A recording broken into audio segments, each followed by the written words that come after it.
দাদু আসসালামু আলাইকুম। ওয়ালাইকুম আসসালাম। কি গো দাদু? আমরা মাদ্রাসা থেকে এসেছি, মাদ্রাসার উন্নয়নের জন্য কিছু টাকা দান করুন। আচ্ছা দাঁড়াও, আসছি। তুই এক কাজ কর, ওইদিকে বিরাট বড় ইউটিউবার বাইজিৎ ভাইয়ের বাড়ি, তুই ওখানে যা, মেলা টাকা দিবি নি। আচ্ছা ঠিক আছে।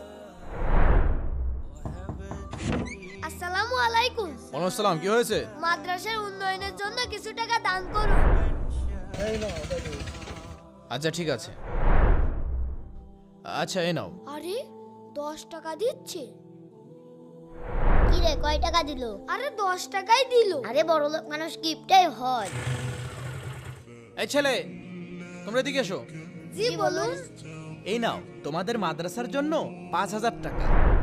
কিন্তু ভাই, তখন আপনি 10 টাকা দিলেন কেন, আর এখন আপনি 5000 টাকা দিচ্ছেন? তাহলে শোনো, আমি যখন দান করছিলাম আমার প্রতিবেশী তাকিয়েছিল, সে আমার থেকে গরিব, আমি তার সামনে বেশি টাকা দান করলে সে মনে কষ্ট পেত। তাছাড়া আল্লাহ রাসূল বলেছেন, দান এমন ভাবে করবে, ডান হাত দিয়ে দান করলে বাম হাত জানবে না, আর এভাবে দান করলে বেশি সওয়াব। আলহামদুলিল্লাহ, আল্লাহ আপনার রিজিকে বরকত দান করুক। আলহামদুলিল্লাহ। বন্ধুরা, আমি এইভাবে দান করে কি ঠিক করেছি? তোমরা কমেন্টে অবশ্যই জানাবে।